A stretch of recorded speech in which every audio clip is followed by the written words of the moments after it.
All right, guys. The word of the day is this. This should be a good one. Social distancing. This is one of those words that's been pretty popular recently with the whole Yeah. COVID-19 situation. When I visit my sister or visit my parents, whether I'm dropping something off for them or buying some groceries for them, then I just say hi through the window, keep my 6 feet distance, like hi. It's also a good chance to kind of like reevaluate your life and what's important. So spend some time with your loved ones at home. This doesn't mean to go out and party, okay?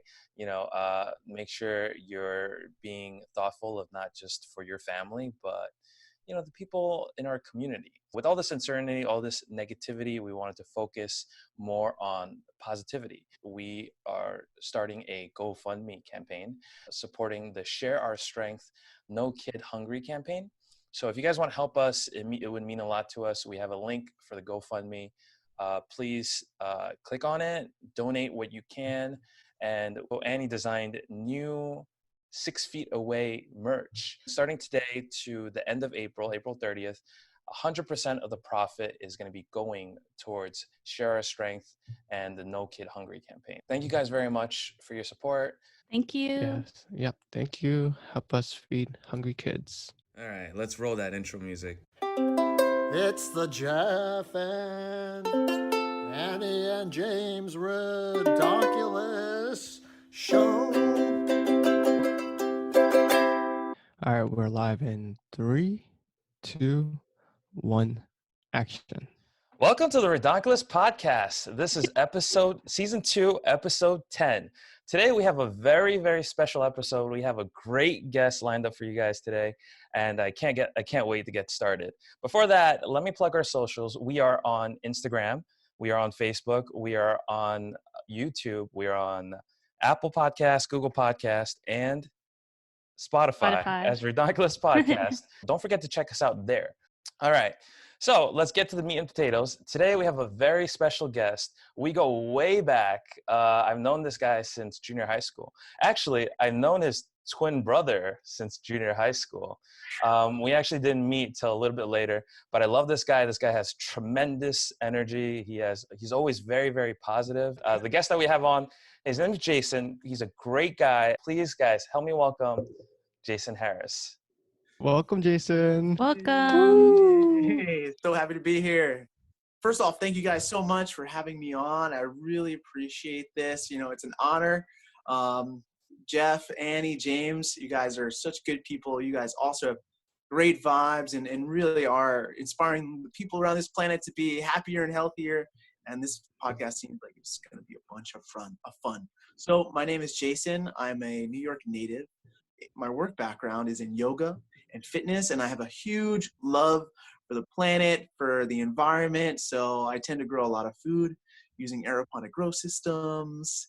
And yeah, the goal in life right now is to build a fully sustainable retreat center in New Mexico and just outside of New York City, and then one in Costa Rica.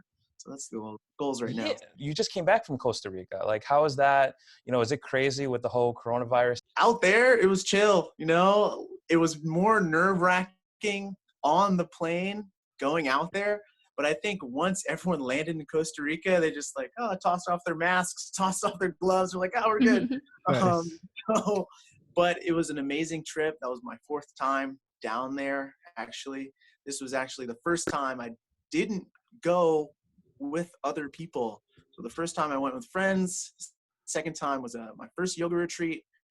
2 years ago, I had another yoga retreat because it was so fun. And then this time it was just an opportunity for me to relax and enjoy it in a different way. Are they usually out of state, or where are they usually held? So I've had 5. I've had 2 in Costa Rica, and then I've had 3 in upstate New York. They're a bunch of fun. They are a lot of work, but well worth the work. Getting all those people together, getting all those teachers together, because the experience that these people have usually on vacation is like, you had a few extra pounds, you're really tired because your schedule is so packed. But I wanted to create something where when we went on vacation, it was a way for them to get healthier and happier by doing more movement, by eating healthier. and they come back with a few pounds less. Yeah. Are these events things that you organized yourself? Yes. Yes. Wow. So this vacation that I just got back from was the first time I've ever attended a yoga retreat. I've never been on one since I started hosting them. For some reason, I just really wanted to host one. And the first time I was in Costa Rica, the gentleman who owned the Eco Lodge mentioned that he was just getting started with yoga retreats, and I was just getting started as a teacher. So I didn't have the confidence or the network yet to bring a bunch of people down. But I told him, I'll see you in 2 years. I'm going to send you an email. And I did. He told me how to set Wow. it up. 3 months later, I had 15 people down there. That's awesome. That's man. crazy. That's great. You know, going back to the point where you said like you're on the airplane, it was kind of nerve wracking. I just want to mention everyone is super paranoid and super hyper aware right now, and understandably. A couple weeks back, we went to a spa castle for my grandmother's birthday, and we went in. There was a room where you can lay down and rest. There are couches, and it's a closed off space. Everyone's, you know, sleeping, taking a nap. Me and my cousins go in. We found seats. There were exactly 3 seats for 3 of us. We sat down. We laid our head back down, and somebody coughed. We got up and we left. It is super crazy right now. Unfortunately, yes, but you know, I see this as an opportunity for all of us on the whole world, in the whole world, to step our game up with our health. And then, you know, when I first heard about it in early February, after China was like shutting down Wuhan, I was like, okay, I'm gonna get a little serious about this. I've always been a prepper, just because I was stuck in the trains during the blackout like 15 years ago. And so that always put my mindset in a different place in terms of preparedness. So I have food, I have like mask and everything for my whole family already. So I was already kind of ready for this. But I think this is a good opportunity for just Americans in general to be prepared for any natural disaster, any situation that could come our way.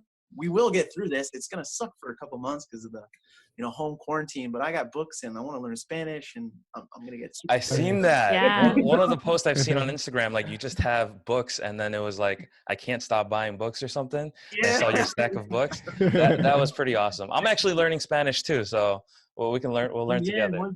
We're gonna start off with the word of the day. What you guys have to do is try and spell it out. Do your best. And of course, Jason, you're the guest. You get the first crack at it. Okay, so today's word of the day is minutia. And it's a noun. The definition is a minute or minor detail, usually used in plural. Oh. Can you repeat the word, please? Oh. The word is minutia. Manusia. Can I write it out? Can I try and write it out first? Sure, go ahead. All right, let's give this a try.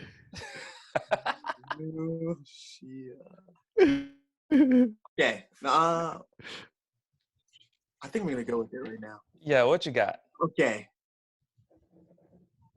MENUCIA.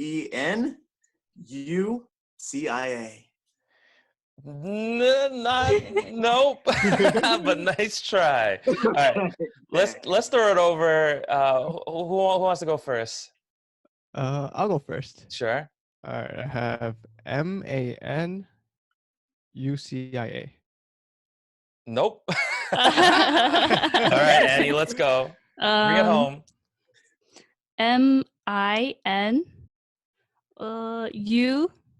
MINUTIA. UTIA. That is correct. Oh. Good job. I just thought of the word minute. Women are smarter than That was men. a tough one. We saw this video. I think you were in a backyard and you were diving into snow and swimming around. Why don't you give us a background of that? Have you guys heard of Wim Hof? Have you heard of this gentleman before?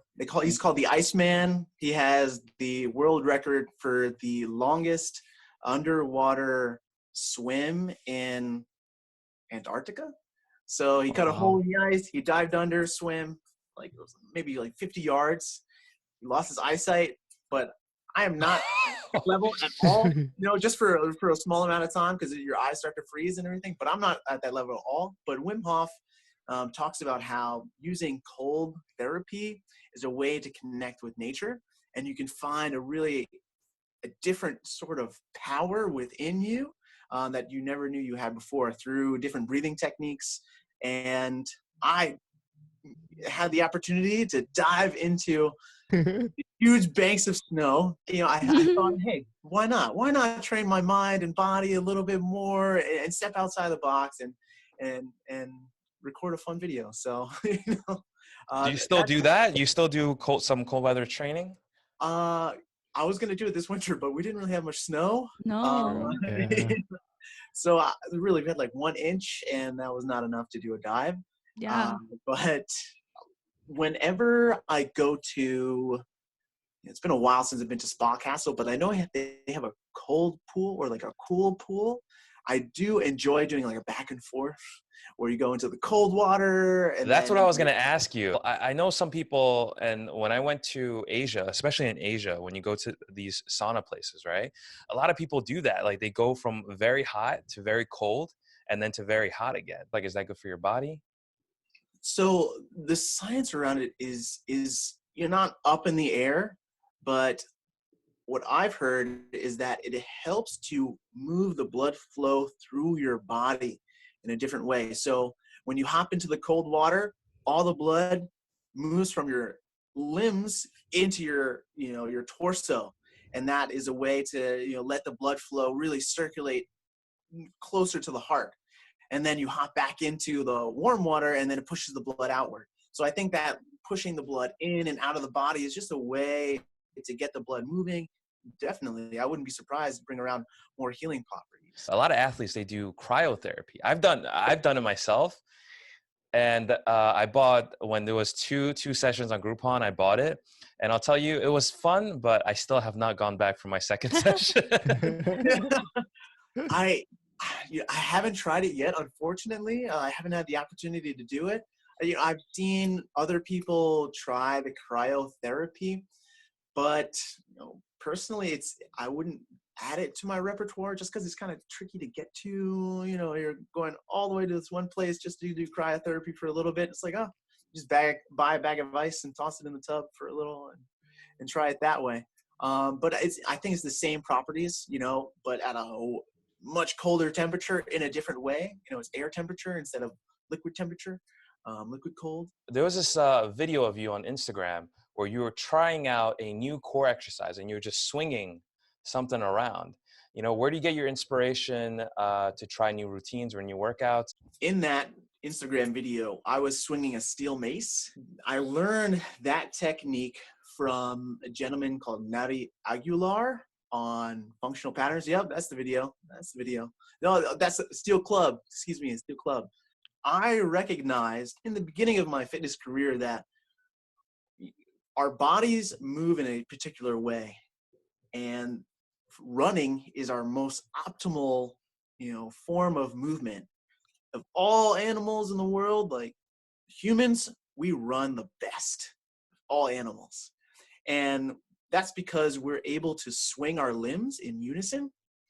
So your left leg and your right arm can swing in unison, which kind of creates this kind of rotating position of your torso.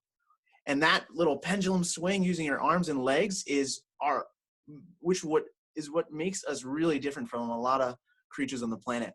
And so the swinging motion is the way we create more power in our body. So it propels you, right? Correct, it propels you. correct. Right. Yeah. So optimizing and increasing the way your body swings improves all athleticism. So when you throw a punch, you're kind of swinging your torso. When you're throwing a kick, it's the rotation and swinging the leg. And so adding a heavy weight and swinging that heavy weight in different positions is helping you to train your whole torso to rotate better, to keep your core strong. And I really focus on movements that will increase like my rotation in general and which will improve my overall athleticism in running, jumping, kicking, punching, So just a throwing. disclaimer for everyone listening at home, we're not advocating you going out and punching and kicking people, okay? Don't say Exactly, you heard it exactly. from this Unless episode. it's needed. Just a Unless they disclaimer. deserve it. I saw a video on Facebook of you running on this treadmill, and it's not a treadmill that I've seen before. And wow, you were running really, really I fast. saw that That's too. in Push Fitness, right? Right in Freshman Arts? Yeah, that push. Yeah. Freshman push. What kind of machine? What kind of treadmill is that? That is a arc trainer. So typical Okay. treadmill is flat, and the arc trainer is kind of have this position, a curved position.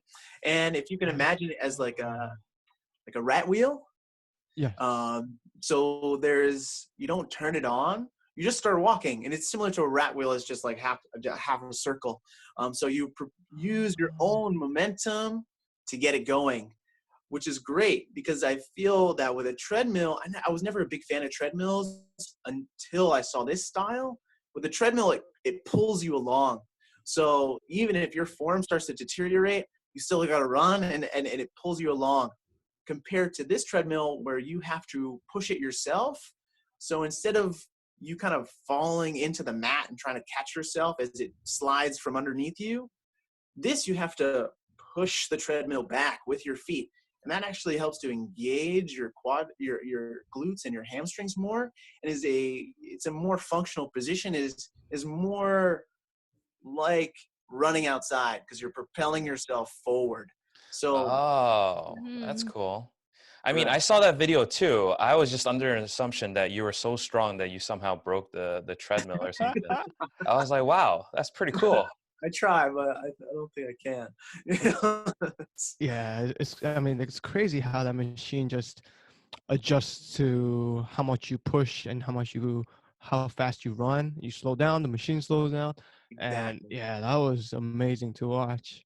Exactly. And it's, I've seen other people do it, and it's incredible to see them just go all out as fast and as hard as they can, because there's not, most treadmills, they stop at like 15 miles an hour, but with this one you Yeah. can start hitting like 16, 17, 18, 19, as What did you max out at? I think the max I've done is 17.2 miles per hour. I had a couple of questions actually. Um, so what made you want to take the leap to live a healthier, cleaner, and sustainable lifestyle? Like, when did you make that change, and was it hard to make that change at first? Okay, let me try and summarize it so I don't give you my whole life story. Let's see. The realization was, I guess, when I was a little kid, and I loved superheroes. And people would ask me, like my parents would ask me, like, "Oh, what do you want to be when you grow up?" I said, "I want to be a superhero." And they're And like, I love this story "Okay, go already. So, and so I had to think in my mind, like, okay, obviously superheroes aren't real, but what can I do in this lifetime to where I could help people, save people in a sense? At first, I thought, oh, I'll be a police officer, but it just didn't seem as fun as being a superhero. So I was like, all right, what's something that could be more fun? And that's what kind of led me into fitness. And Bruce Lee, he really inspired me uh, Mm-hmm. to not just see physical fitness as just getting stronger, but as a philosophy of being a better person, and empowering your mind and empowering others, physically, through their bodies. Mm-hmm. And from that, I was introduced to meditation in college, because college was tough for a lot of Yeah. people, because you're like, oh, what am I gonna Yeah. do in my life? And so I got a little depressed. I think we all hit that some phases in life, and Yes. meditation really kind of brought me out of that. Mm-hmm. It helped to change my mindset, and that's when I started looking into other modalities, and meditation introduced me into yoga. I was telling my advisor, because I have a background in art, and I was telling my advisor, I have no idea what I want to do in my life, but I love meditation and yoga. And she offered to me an elective class called Zen and Yoga, and it was just like a life hack class. This woman just told us like how to meditate more, make sure we floss and brush our teeth. It was just like basic stuff in life that you should be doing every day. Yeah. And when she told me I'd be a great yoga teacher, I believed her, and that kind of just set me on the journey to fitness and just improving people's lifestyles. And I just saw this as a way, like as a tool to influence people in a good way. You also really focus on their health, their wellness, their happiness. When you work with somebody, how do you really just improve that aspect of their life outside of the physical aspect? I do use the physical aspect as a way to improve their mental aspect, because a lot of people will come to me with different sorts of, problems and issues. So if someone wants to lose weight, getting them to empower themselves to eat healthier and just getting that momentum going of, all right, drink more water, like cut down on the sugar a little bit, and just getting the small wins will slowly get them onto that path and start to build momentum for them. So it goes hand in hand. It's a nice Correct. synergy that Correct. Because some people come to me for yoga, and then I introduce, meditation to them. Some Nice. people come to me for, physical fitness, and I introduce yoga to them. So I don't want to say I'm sneaky about it, but I am a little bit. I know, I know they want, to lose weight, get a bigger butt, whatever, have bigger arms. But then I teach them ways to not just, get those bigger arms and bigger biceps, but also to improve their posture. And just from that, they feel a little bit better. Like, wow, Jay, I stand taller. I had no idea I have an extra inch on me. Was it tough, like just building your own personal brand? How did you do that from the outset? And, how's it going now? Yes. Oh my gosh. It was a challenge. Because you get a lot of pushback in college. I studied art for 10 years. Junior high school, I got accepted into like an art program from 6th grade, which got me into LaGuardia High School. Oh, For nice. visual art. Yes. And so Yeah. after LaGuardia, I was like, must have been like 6 years I was doing art. I was just kind of tired of it. I hope you don't listen to the episode I did with my sister, because I was just trashing on LaGuardia. Yeah, she was saying that there's no windows there and it's like a prison in there. Oh wow! All right, I'll have to look back at that. All right, Jeff. But I guess it was so when I got into college, I went to Seton Hall University for business, because I was like, yeah, I want to learn how to, help people and build a business and be a businessman, and employ people. But then I realized I had to take an economics class, and I hated it. I hated it. And I was like, oh, let me just do what I know, which was art. And during that time, I was able to think about what I wanted to do in life. And I had no idea, really, no idea. All I knew is I didn't want to sit behind a desk and have a 9 to 5.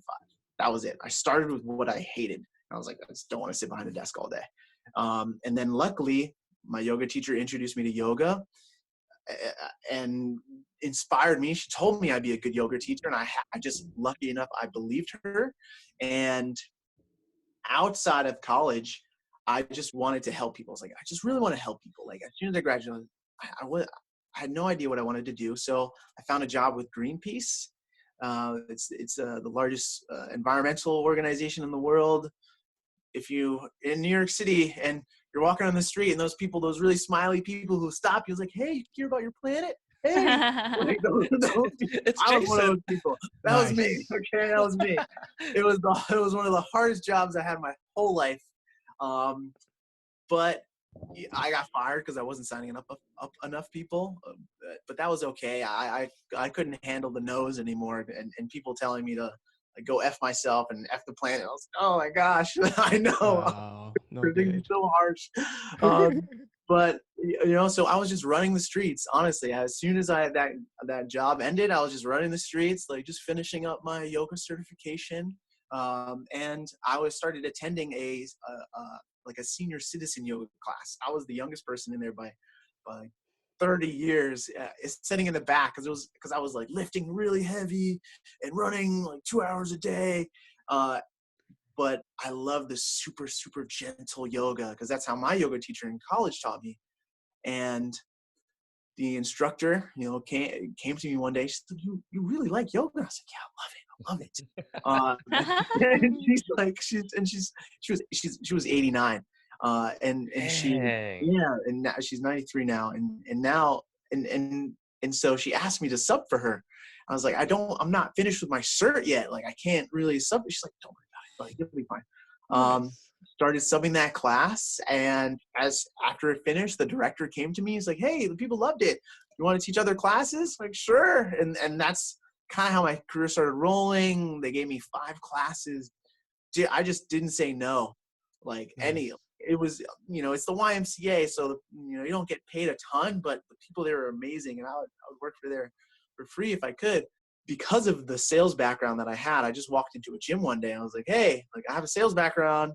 Like, I sold knives. If I can sell knives, I can sell these gym memberships." And they gave me a job right on the spot. And that, I just kept finding opportunities and saying yes to everything that I could.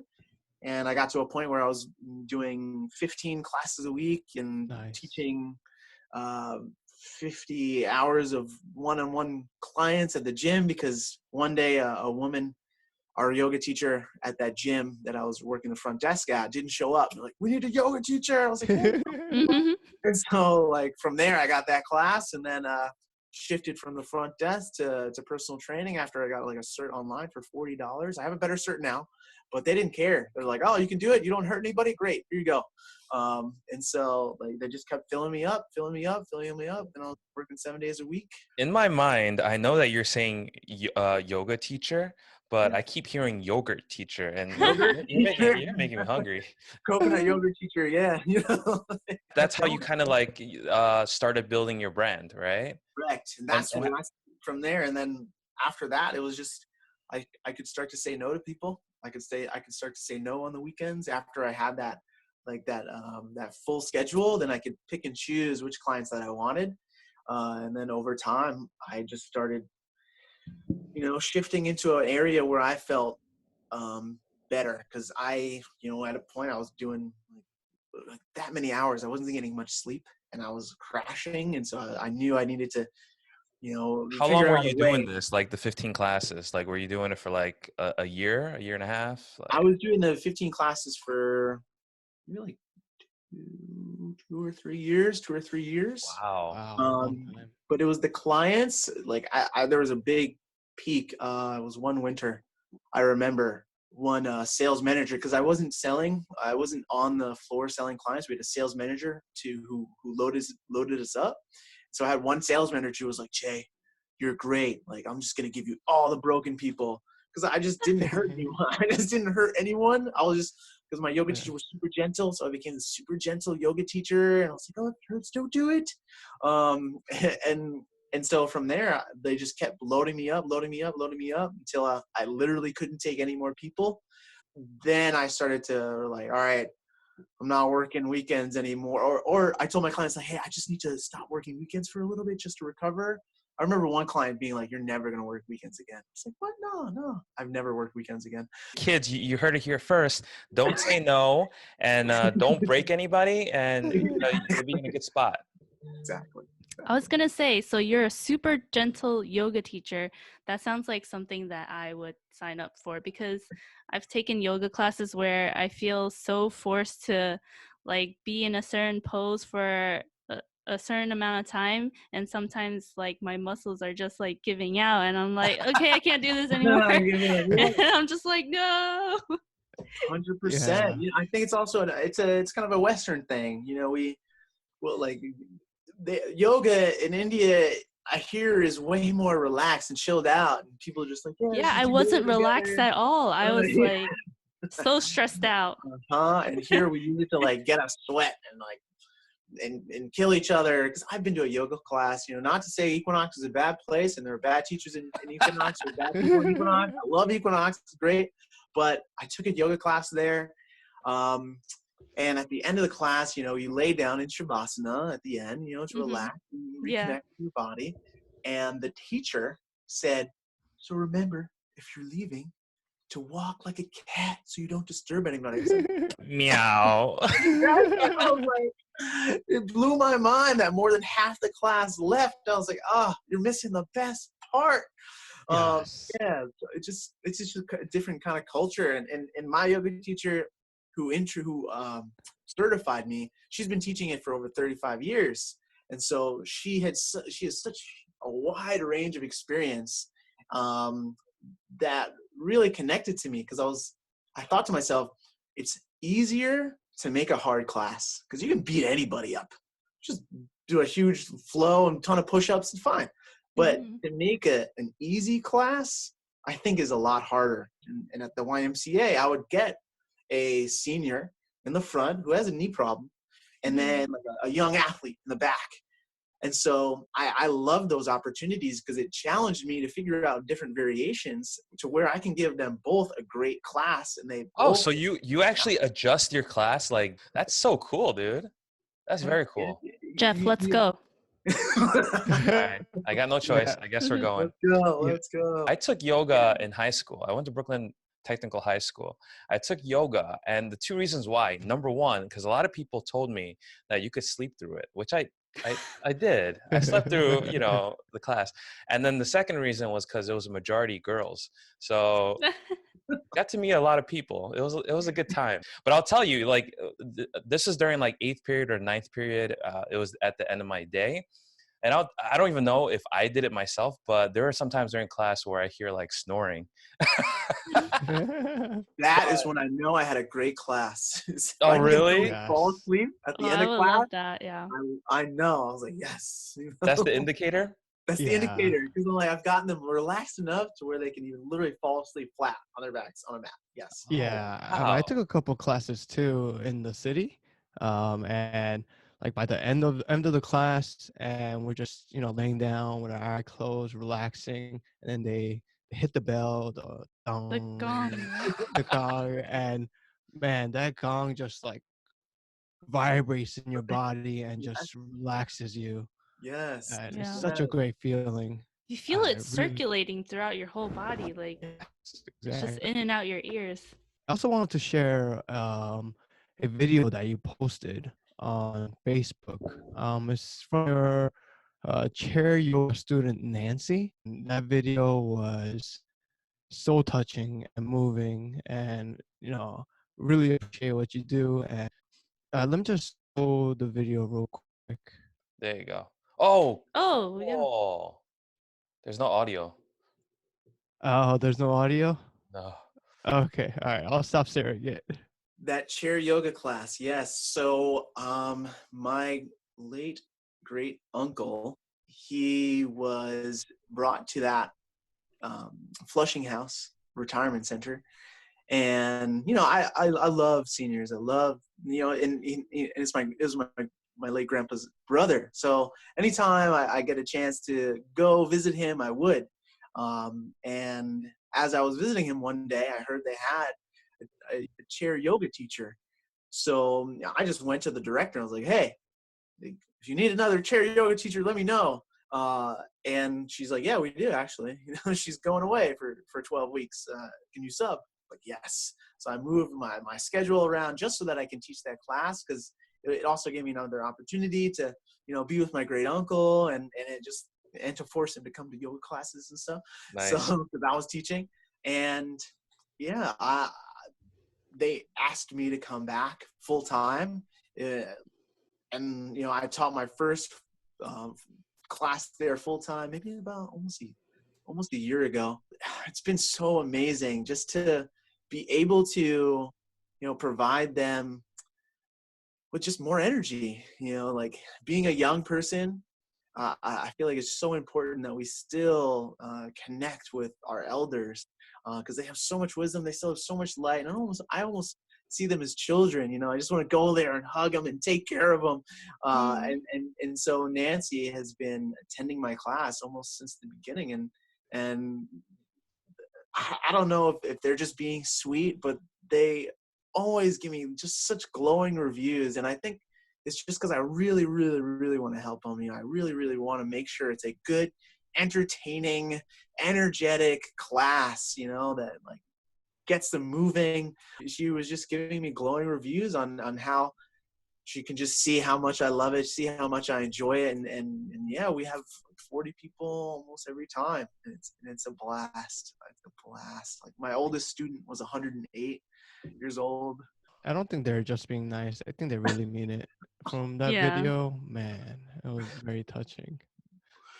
Yeah, All right, they're James, super I guess cool. you got to come along too. We gotta go. Yeah. Guess what I found the other day? Oh. Way. Oh my God. I don't know if you could. Can you see that? Oh my gosh. Yes. Which one? Bottom Which left. Bottom left Bottom corner. Oh, there's little Jason. Oh my goodness! Yeah. And with hair. I know. with hair, Mr. James On is here as well. No way. Oh, there I am. Thank goodness Little I'm not James. in there. You want to see mine? Mine is the best one. Yes, let's see it. Let me show you this one. I can't wait for you guys to see this. This is so nice. Yo. Yeah, that was the George J. Ryan MS-216. Oh man. Wow. What a blast from the past. I know. That's crazy.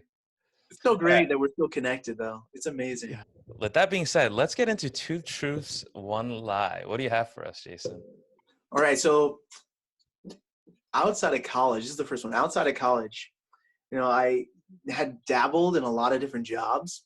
And, one of the jobs that inspired me to, become a vegan was, I also got a degree, an associate's degree from the New York City Culinary Institute. I wanted to also, learn how to cook and feed people. And I think that's so important and a part of the fitness journey. And so with that degree, I got a recommendation from a teacher to start working at a vegan restaurant called Candle 79. And at that restaurant, I started being introduced to some wealthy people and on the Upper East Side. And so that's when I said working for Greenpeace was a hard job.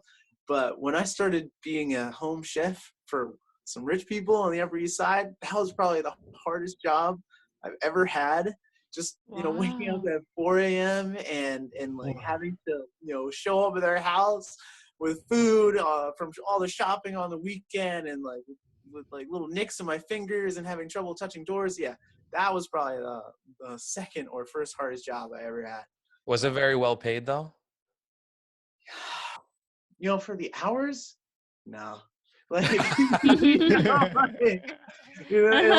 was so much work, because like shopping takes forever. And if a store doesn't have something you need, you have to go drive to another store. And then you're like an hour away from home and you got to drive home and then cook and then clean and then drop it off. And it was. You were also living in the Upper East Side? No, I was traveling. From Queens to the Upper. But, it was a great experience. I'm a great chef now, but. Like that experience definitely helped. All right. I'm not so sure about this one. What's number 2? Number 2 is when, so in college, I also wanted to, figure out different ways of connecting with other people and improve like my fitness and just for fun. I decided to join the cheerleading team, the Seton Hall cheerleading team. Yeah. So Nice. I was able to be a cheerleader at Seton Hall for a little bit. So yeah, I was a cheerleader. I don't know, man. Your moves seem kind of stiff. Yeah.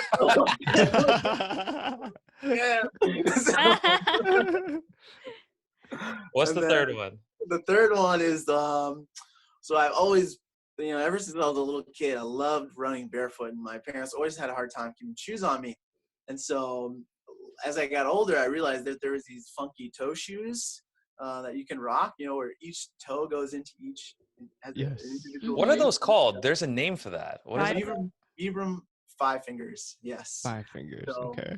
I got into those and they were just really fun to use. And that actually got me into running. And then recently I decided to run a marathon, but instead of running in the toe shoes, I decided to run in sandals. So Sandals. What? Wow. I know that one is true. That one has to I be saw. true. I think I've seen it on social media. So I think Yes. that one is true. Unless he ran it barefoot, then I don't know. I Oh, can see him being a cheerleader too. The attitude, the moves, maybe? I don't know. Yeah, definitely the move. Definitely the move. what do you think, James? I'm leaning more towards number 2 because being a chef kind of resonates with his lifestyle, and being a cheerleader, I don't know, it doesn't resonate as much in my opinion. So I think number 2. Well, did you like going to the Culinary Arts Institute? Is that what it's called? The Institute of Culinary Arts. Yeah. So that I loved it just because everyone's there to learn. So instead of in college, you're kind of like at a computer, and but being able to study food and like different tastes and how different tastes go together, that was a blast. Like learning that experience, that was a blast. Was Like it hard and competitive? I never felt like the competitive person. I'm not like really a competitive person. So for me, it didn't feel competitive. It was definitely challenging because you got to show up to class, and as long as you show up, I feel like it's okay. I think the hardest part was just the work afterwards, because anything in the food industry can be pretty like intense. Having to wake up and prep and get all the food and clean all the dishes, make sure everything is spotless, because then at the restaurant you never know when you're going to get a test, so that was probably the hardest part, I would say. The school part was fun. Obviously you got all these friends, everyone's the same age, you're all learning together. So. I don't know. I'm leaning towards number 1 only because I you're probably a great chef. You probably went to this institution and you probably learned. I'm doubting that you worked with people on the Upper East Side. You might have heard the story from someone. I'm leaning towards number 1 as well. Oh, okay. You guys have any questions? Or should we lock it in? Okay, Annie's locking it in. Number 1. I think I'm gonna go with number 1. Now I'm second guessing myself. So how long after you graduated from the culinary school did you get the job again? Pretty quick. So I say, after I graduated, same thing in terms of when I went into the gym. So after I started working with clients, I went to school when I could, but right after, I was lucky enough to have a teacher who realized I was really into veganism, and she said, you should apply to this job. So I was able to get a sous chef job, luckily, because of my teacher's recommendation.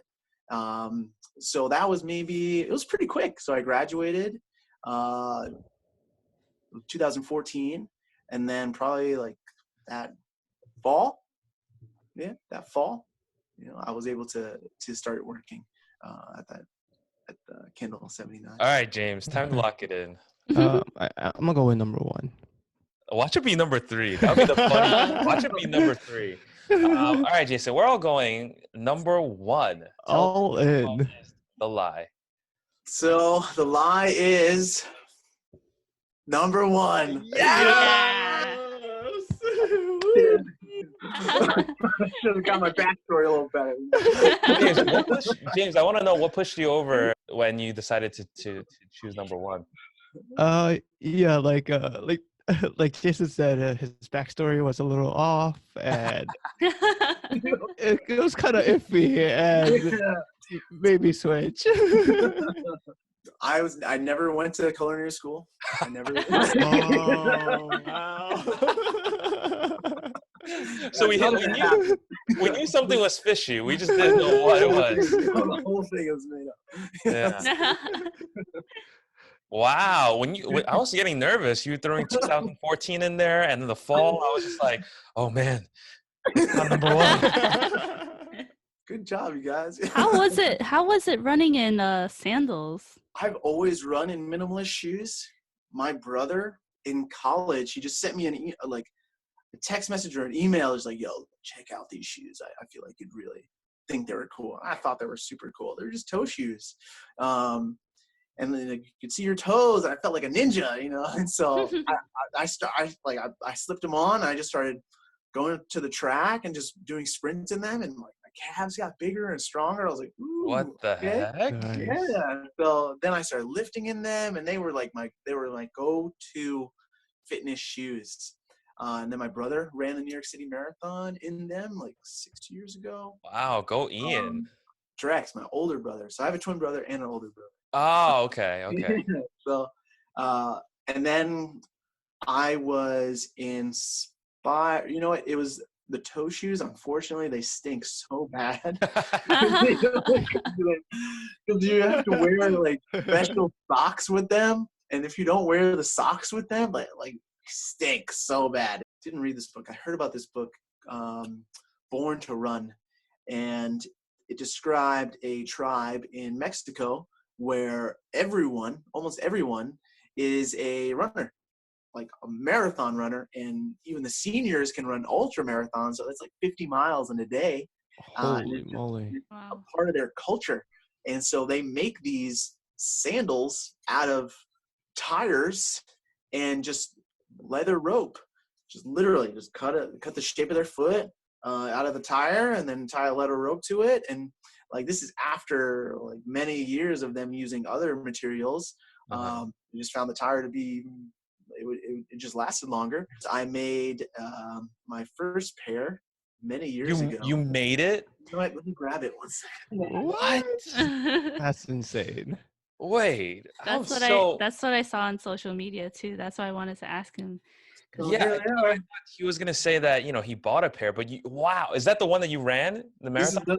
I have another pair that I ran in, because as you can see, these are falling apart, and I wouldn't run in these as much anymore. That is crazy. Yeah, so it came in like a square, and I just traced my foot, and then this is hemp rope, and then use the hemp rope and figure out different ways to, you know, lace it up to my calf. So what happens if you step on a rock? It's, you know, so this material, it's like it's recycled rubber. Yeah. Recycled tires, so it's super sturdy. So even like a needle can't poke through it. Get so, out. Really? Yeah. So as long as this piece is super sturdy, super strong, it's just like any shoe, you know. And I just feel pretty cool, you know. Like, How much does a pair of those go for? So this pair I must have bought for maybe like $20, because you had to like cut it out yourself and then poke the holes into it and then shape it. As you can see, it's broken a few times already. But the other pair that I have, the one I ran in, I don't know where they are now, but those, I think they're must be like $60 or $70, because they're specifically for running. And yeah, I ran many miles in those. Because people ask me, like, why are you running sandals? Like, oh, I'm saving up for a pair of running shoes, you know? So, and yeah, it feels very freeing, you know? It feels very freeing. And also running in minimalist shoes, I realize it brings me into a better form. I never tell my clients to start running in minimalist shoes, because yeah, I started running in those types of shoes. So like, my feet have been trained to land on the ball of their foot, compared to most people, they land on their heel first. Ouch. So, yeah. So what happens is that your heel of your shoe is a big cushion. For most shoes, it's a big cushion. So you kind of just fall into this pace of your heel hitting the ground first. So we were seeing that creates a big impact on the knee and hips, compared to using your foot as a spring to catch you. Similar to sprinting, similar to sprinting. But what I recommend for my clients is to shift from a heel strike to a flat foot strike. So the foot touches the ground at the same time. And then as they get stronger, as their foot muscles, because, you're like big shoes, so your foot muscles need to build up over time because they're almost atrophied. They don't really know how to catch your whole body every single time it hits the ground. Well, So, good thing I have flat feet, so it should be easy for me. When you stop going to the gym or you stop exercising, like it's very hard to just get back into it. So what would you tell those people? what I tell those people is make sure you're doing something that is fun. That doesn't feel like working out. So Like running with tires. Exactly. So everyone is different. Like first, I had to train myself to start to enjoy weightlifting. I And don't like weightlifting. so it's tricky. It's really that's the one exercise modality which I really try and train people to enjoy it in different ways because that I know will have the biggest impact over everything. So if someone's loves Zumba, I know that doing kettlebell swings will make their Zumba even better. Oh, cool. That is yeah, smart. Really good. Yeah, so to get people back into enjoying movement. So like go to Zumba. Like Zumba's so fun. Like I love Zumba. so find a yoga class, a yoga teacher who you love, find a Pilates teacher who you love, like go play tennis, like go on those hikes, like go surfing, go swimming. Like as long as you're doing movement that you can enjoy and have fun with, and then you can add like the training to realize like, all right, I'm gonna do like pull-ups because I know it's gonna make my arm stroke and my swim stronger. So then you would start to enjoy the training because you know it's gonna make your fun activity even more fun. I was just very curious, like what vegetables do you plant at home? Your indoor, what is it called? I have a tower garden. So have you guys heard of hydroponics? Mm-hmm. Yeah, so hydroponics is the use of water instead of soil for getting the nutrients to the plant. So aeroponics is similar. It is hydroponics, but with the aeroponics, instead of submerging the roots completely, so usually aeroponics is flat beds.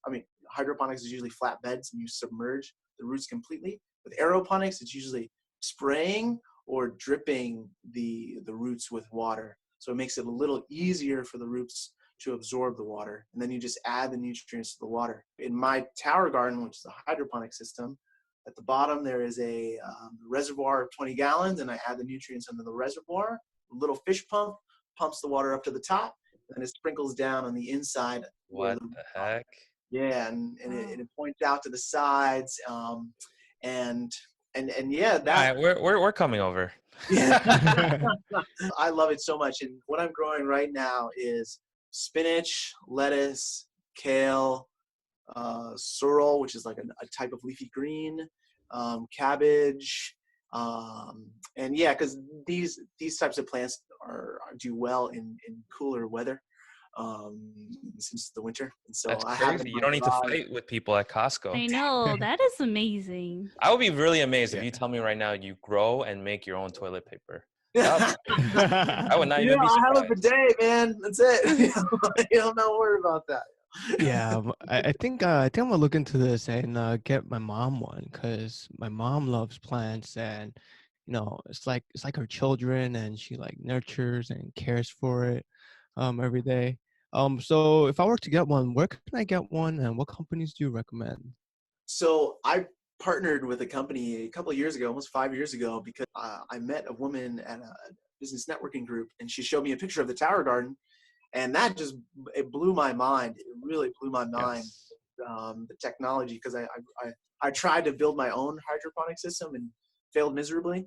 But after seeing like, oh, there's a system already ready to go, then heck yeah. So I partnered with them. And if you're curious in finding out about the tower garden, you can go visit my. All right, Jason, I got this. jasonharris.towergarden.com. Okay, so make sure you guys check that out. You got it. Will be in the links. Jason, again, thank you very much for coming on. It's been such a blast.